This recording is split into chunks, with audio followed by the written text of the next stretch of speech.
Well, hello, utility fleet world. It's Kurt Moreland with another special holiday edition of Under the UFP Hood. You know, I've always thought this podcast is not only for utility fleet managers, but truck fleet managers throughout the world. And this is definitely going to be true with this edition. So we're going to start things off with a riddle. What does a photo at the lineman's rodeo, a runaway buffalo, and a fourth grade teacher all have in common? The answer is the new Buckey the Bucket Truck Saves the Day children's book. Yes, there is now a children's book that features the equipment in our utility construction industry. And I hope you're going to enjoy as we explore the backstory of how this all came about. I think you're going to find it very interesting. So hang in there with us and tune in. So things got rolling about a year ago. I was at the lineman's rodeo, and there were three boys playing with their toy trucks on the floor of our booth while we were talking to their parents about our magazine, Utility Fleet Professional. And it just it was a great picture. I got the parents' permission, took the picture. We used it as a Christmas card with the caption, Future Utility Fleet Managers. And I just always wondered, like, if the children of utility people really appreciate what their parents do, the sacrifices that they make to keep the power on. And, you know, it's not just the power on these days, it's also the internet. And I'm going to give an example of that. In my hometown, there was a lightning strike on a utility pole, and the fire department was there. And there was a lady running around, and she was screaming at the policeman. I thought she was going to be arrested. And she was very upset. She kept screaming, "What am I going to do now that the power's off? How am I going to get online?" And that just shows you as a society how important the power is, not only to keep the lights and the power on, but also as a country, we're pretty addicted to our internet. And so the only other book that I knew of it with my 30 years experience in this industry was one that was written by a grade school teacher in Wisconsin. And it was written under the premise, why dad is not around for the holidays or important days, because he's out there, you know, putting the power on so other families can enjoy. So feeling that this tale needed to be told and relying on my experience, I sat down one night when I couldn't sleep, and I basically wrote what I would describe more as a script than a children's book, but told from the equipment perspective rather than from a person's perspective, and keyed into all the different types of equipment. And I gotta say, this is the one thing that I'm really passionate about and that I love about our industry, is that while there's other fleets that are strictly cars or certain types of vehicle, ours is so versatile. We deal with everything from all-terrain vehicles that are as big as Sherman tanks down to small compact cars that are meter readers to EVs and everything in between. So I really tried to capture that in a book. So now that the concept of the book is that a storm, a hurricane hits the coast, knocks out the power, spawns tornadoes, which they typically do. And then, of course, as the utilities do with their reciprocal agreements, Buckey, who's the lead bucket truck in the area, gets his friends, the other bucket trucks from across the country, to come down to help. And of course, incorporates all his different friends, which are the different types of equipment, to restore the power. So now with that said, I'm looking around in my home office and I'm like, I have no artistic talent. Who am I going to get to illustrate this thing? And I look up on my office wall and I see the caricature of a buffalo. And I go, oh, that's done by local artist Nichole Campbell. And so I'd like to introduce Nichole to tell her side of the story. Nichole, what possessed you to do this painting of this runaway buffalo, Billy the Buffalo? I don't know. It was more just like I was on Facebook and I was enamored with the fact that there was a buffalo running up and down the streets of Cary. And I love animals and I love painting animals. And I just got into art. I've been drawing my whole life, but got back into art about a year prior to this. I was practicing watercolor, and I was just thinking that morning, wouldn't it be funny if I painted this buffalo like Free Willy? You remember that movie back in the 90s where this giant whale is jumping over this boy and he's like escaping into freedom? And I was like, haha, Free Billy, because I think the town was calling him Billy the Buffalo or something like that. So I was like, Free Willy. I was like, I'm going to paint this buffalo just for funsies and put it on Facebook. And so I just sat at my kitchen table while my kids were eating one morning and like sketched it out, and I painted it real quick and posted it on Facebook, and everybody was like, I love it. And then Kurt, you messaged me and you're like, I want to buy this. Awesome. Okay, cool. So that's how I met you, Kurt. Met you at what parking lot do we meet at? Exchange Billy the Buffalo. It was like one morning in Cary. And it was at a local restaurant. And yeah, the backstory on it was that they were trying to load this domesticated buffalo and it escaped, and it rolled free for probably, I don't know, Nichole, was it like it was like weeks. Yeah. I was rooting for it to run free, even though I felt bad for the owner at the same time. But yeah, I don't think the owner wanted to claim it back. I think that's kind of why it ran free, but it was pretty smart. It was kind of hanging out away from the road, but far enough back in the woods that the trucks couldn't get to it because the land along the river is pretty soggy, and they couldn't get a truck back there to capture it. So it rode free. Yeah, you were right. It was kind of like everybody was like, Free Billy the Buffalo. Yeah, it was going on for a while. So it blew up. I was shocked to see so many people like that painting, and I think the Chicago Tribune contacted me and wanted to do a conversation on that and a piece on that. So it went pretty far, and I didn't expect it to. It's just like your book. It's you have an idea, you should do it, and you just never know where it's going to take you. That's a fantastic thought, and yeah, that Buffalo story, it did kind of capture the imagination. It was on news on the Chicago TV and everything like that. So what I did was I sent tear sheets from our magazine of the different equipment with about a paragraph description of kind of what I wanted it to look like, and sent it off in a package to you. And when you received this package and you started going through these magazine clippings, what were your initial thoughts? I was like, thank God Kurt is organized and knows what he wants.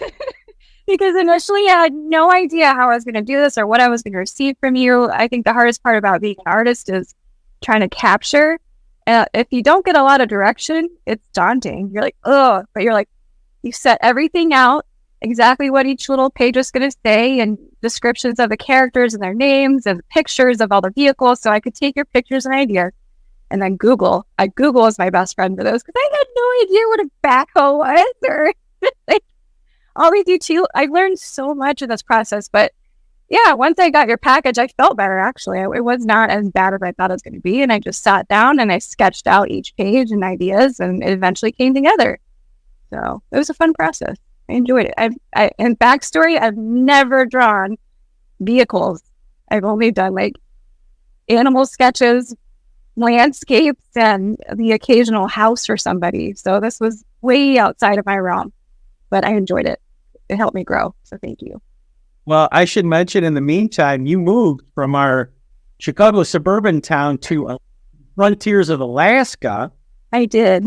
My podcast, I'm always looking for a good animal encounter story. So let's segue to that. Now that you're up in Alaska, have you encountered any interesting animals up there? Yes. The animals up here can be scary because we have grizzly bears and black bears and moose. In my particular, where I live, we have moose all the time in our yard, like daily. I'll see them, and they're huge, they're beautiful, and they're funny. So one night, like a week ago, it was around 8:00, and my son was downstairs getting a shower, and I was cleaning up the kitchen. I just hear this boom near the front of the house, and I thought at first my son slipped in the tub. I was like, "Are you okay?" He's like, "I'm fine. What are you talking about?" And I was like, you know what? I think a tree just fell in the house. Great. So I'm looking through the front window of my front door, and there's a giant moose just right there.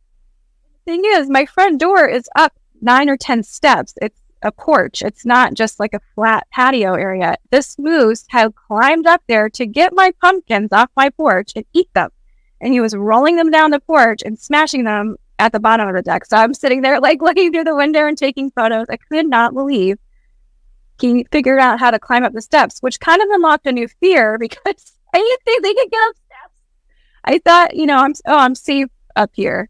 I'm safe on my back porch. No, clearly if there's food, they're motivated and they'll figure out how to get up there. So, that was a first.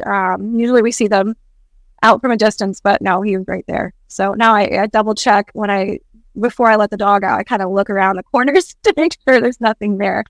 So Alaska's a little wild in that way. The animals can actually hurt you. So you got to kind of, be aware of your surroundings when you're hiking or in the Walmart parking lot. They like to hang out there too. It's just madness. So. That sounds like a really interesting day. And I'm really impressed by that story because I have seen wild moose in the wild in Canada. And it's almost like you see an animal on stilts. They're amazing to see. Just to think that one climbed up your steps. Yeah, he managed his way up there, and then I think the boom I heard was him falling back down, slipping down the stairs. He was hungry, apparently, willing to risk it. So. Well, I want to get back to the book real quick. So, what is your favorite page or pages of the book that you did? I described that each page has a different Buckey friend, which is a different piece of equipment. Do you have a favorite or a couple favorites? I have a couple. My first one is the drone. And the reason I like that page is because of the bald eagle. Again, Alaska, as soon as I saw that you wanted to put a bald eagle in there, I was like, yes, I can't wait. So I was excited to draw a bald eagle. And so that was fun trying to figure out the perspective of how to get up above, our drone and the nest where the bald eagle chicks were and the mother and try to include Buckey. So that was a fun one creatively to figure out. And then I like Alex, the all-terrain vehicle, because my husband's name's Alex. And my sons like him too, because he's got like the military type tracks on him and he's just a cool looking vehicle. So that was fun to draw. Yeah. A lot of people don't know that utilities are very conscious of birds of prey. Many of them are endangered. And I've covered a lot of speakers and also seen articles in our industry of how they really work around the nest. So I thought that was important for me to get that in the book. Yeah, I like that. I didn't really think about that much either until you put that section in the book about the bald eagle. Very cool. Yeah, so I have to say, I got your drawings back, your illustrations, beautifully colored, and I started to go through them, and I was like, wow, you nailed it. I mean, there were only probably about 3 or 4 that I asked for revisions on. So you were definitely on the same wavelength. Well, thank you, Kurt. Yeah, again, all your prep work leading up to it really made it easy for me to kind of get an idea of where you're headed with it in your vision. So it's helpful. Well, I've never written a children's book before, so who better to ask for help than for a 4th grade teacher? So fortunately, my daughter, Miss Moreland, is a 4th grade teacher, so I didn't have to go far to look for help. So I asked her to look at the illustrations that Nichole had made, to look at the script that I had written and kind of see how it went together. She was instrumental in kind of, so enter Miss Moreland, 4th grade teacher. Welcome. Hi, everybody. Thanks for having me. I'm going to ask you the same questions. Have you ever worked on a children's book before? I've never worked on a children's book before, but I read them a lot with my students in 4th grade. And when first reading over this book, it was really clear that they were really great elements for teachers to be able to talk about with their students. As a teacher, we often cover topics like cause and effect, problem and solution, the lessons that stories teach. And I really think this book did a great job at covering a lot of those and really teaching students the theme of lesson of teamwork. Reading through this book just really shows that there's so much that children can learn about the line of utility business and be able to learn new things. Yeah, I think you mentioned that you guys study natural disasters, weather, I think some survival, books. So there's a lot that students can take out of this. Yeah, we do a lot of projects on natural disasters, and that's a really big interest point for students. So that's a great area that students will be really intrigued into the book. Technology has become a really big interest as well. So I love pages that we talk about the drone, as Nichole had mentioned prior, and as well as mentioning the EV really interests students into that new technology that's coming forward in fixing our utility lines. Yeah, I mean, that was a major motivator in this book, was just people appreciating what the utilities do and all the work that goes behind the scenes. So what was your favorite part of the book, or what's your favorite page? I have two favorite pages. One of them is there's Tommy the Tower Truck, which is 150 feet that a tower truck can reach up to, which is something new that I learned. And I love the visual. Nichole did a wonderful job in this book with the illustrations, really making it visually appealing, and so that kids can learn. And it just really shows that range of height that truck can go to in the picture. And so I think that is something that was really unique about it and gave a really clear visual. And of course, I love the ending when Buckey the bucket truck helps the schools. Students can connect to that. And it was really great as a teacher to read that the schools were included, and students can connect to that piece that when the power goes out, that it's necessary for utilities and trucks to come and help fix that. So it gives a really great purpose behind an importance of fixing the electrical lines. Yeah, Nichole, I've been getting rave reviews on the illustrations from people. I just want you to know that as I've been handing out some samples at trade shows and that, everybody loves the illustration. Oh, that makes me so happy to hear. Thank you. I even had it up on my board today, and one of my students was like, wow, that was so cool. That page looks amazing. So great credit to you, Nichole. They love the illustrations. That's so good to hear. Thank you. Yeah, and at the end, I wanted to make Buckey the hero, but again, going back to the teamwork, I specifically put in there that, Buckey and his friends were the heroes. And I wanted to do, I'm always intrigued by those stories where a hero gets the key to the city. But in this case, it's kind of hard to give a key to the city to a truck. Kind of wrestled with that for a while, but then kind of thought of the Olympics and a gold medal. So that's kind of how the book ends. Another thing I wanted to get both your feedback on is our market is predominantly male, but there's been quite a bit of promotion within our industry of females into fleet management, and even line women climbing the poles and doing repairs and construction. So for me, it was really important to give the equipment names, both female and male names, and to really kind of empower the women and the young ladies in our industry to think about a career in utilities. I personally appreciated that as a female. I think growing up, you think construction, utilities, things like that, it's just a man's job. But firsthand, when they were building a road here in Alaska, widening it, I was driving by one day and this woman was driving a huge Caterpillar. And then there's more women driving other huge construction. I'm like, right on. That's right. Women can do stuff like that too. And so to see, women in utility as well, it's just amazing because there are so many talented women. And I think, of course, we could use them in these industries. Why not? So I'm so glad you put women, and, the mayor is a woman and the lead person for the utility company is a woman. So that's really cool to see.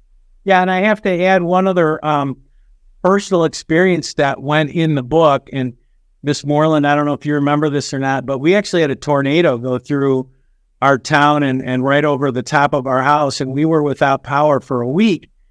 And people asked us what it was like, and I said, well, we had to, run extension cords across the road through our house. We had to go to the lake to have gray water. And I said it was kind of like camping in your house. And so as the hurricane goes through and they're kind of trying to wrestle with, what's it like after a natural disaster. I tried to, simplify it and boil it down for the children that, if it weren't for the power and appreciating all of our modern day, we'd just be kind of camping in our houses.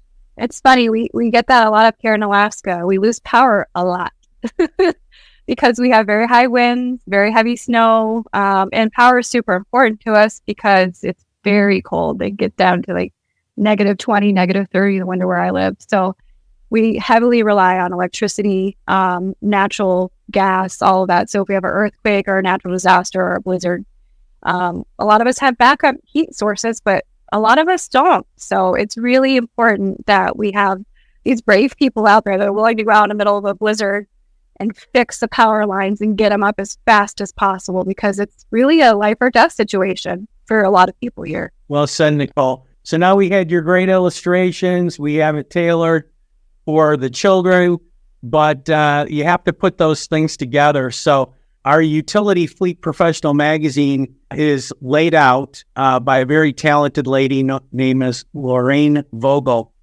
And I went to Lorraine and I said, Lorraine, I'm in a bind. I need to get this done. And she goes, Kurt, I'm so busy. She said, but I just had my first grandchild and I really would kind of like to have them have this book. So she said, I'll work with you on it over the weekends. So we had a lot of emailing back and forth. I think, Nichole, you were in on probably some of those, and I located a book printer, specifically a book printer. One of the things I found out is you can't necessarily go to your local printer and expect them to print a book for you. Fortunately, I dabbled in that industry, so I went to one, and Lorraine was instrumental in being the ambassador between the book and the printing company, and lo and behold, we got it printed and ready to hand out for the busy fall trade show season. But, one last note for me is just that I thought doing a children's book would be easy, right? But when you start thinking about the librarians and the teachers that are going to be looking at this under a microscope, it's pretty intimidating. And there was dozens and dozens of proofing that went on to kind of get it right. So another thing that I came across is people have told me that they've had ideas for a children's book where they wrote a children's book but just hadn't gotten around to doing it. And I would say to anybody out there, I encourage you to self-publish your own book. Go ahead and fulfill that dream. It's a great experience. We are retailing these, or I should say I'm retailing these for $20 a piece, since it is a specialty book in a niche market. But for those who are listening to the podcast, we've got a special holiday offer. You can purchase one for $15. That's the wholesale price. All you have to do is email to Moreland, Moreland, media, media, Inc., INC @gmail.com.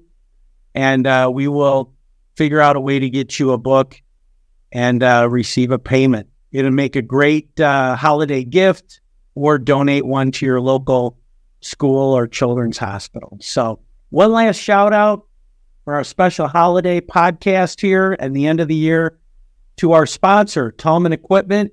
They've proudly supported and supplied the electric utility industry since 1952. From sales and rentals to rubber goods and fiberglass testing, let Tallman be your one-stop shop for lineman tools and services this holiday season and into 2024. Happy holidays, and may your Christmas season be merry and bright from Tallman. And also, I would like to thank my guests, Nichole and Miss Moreland. Thank you for being on the podcast. And just reminding everybody to roll safe out there. And again, happy holidays and a healthy, successful 2024. The views, information, and opinions expressed during this podcast are solely those of the individuals involved and do not necessarily represent those of Utility Business Media and its employees. It is strongly recommended that you discuss any actions or policy changes with your company management prior to implementing.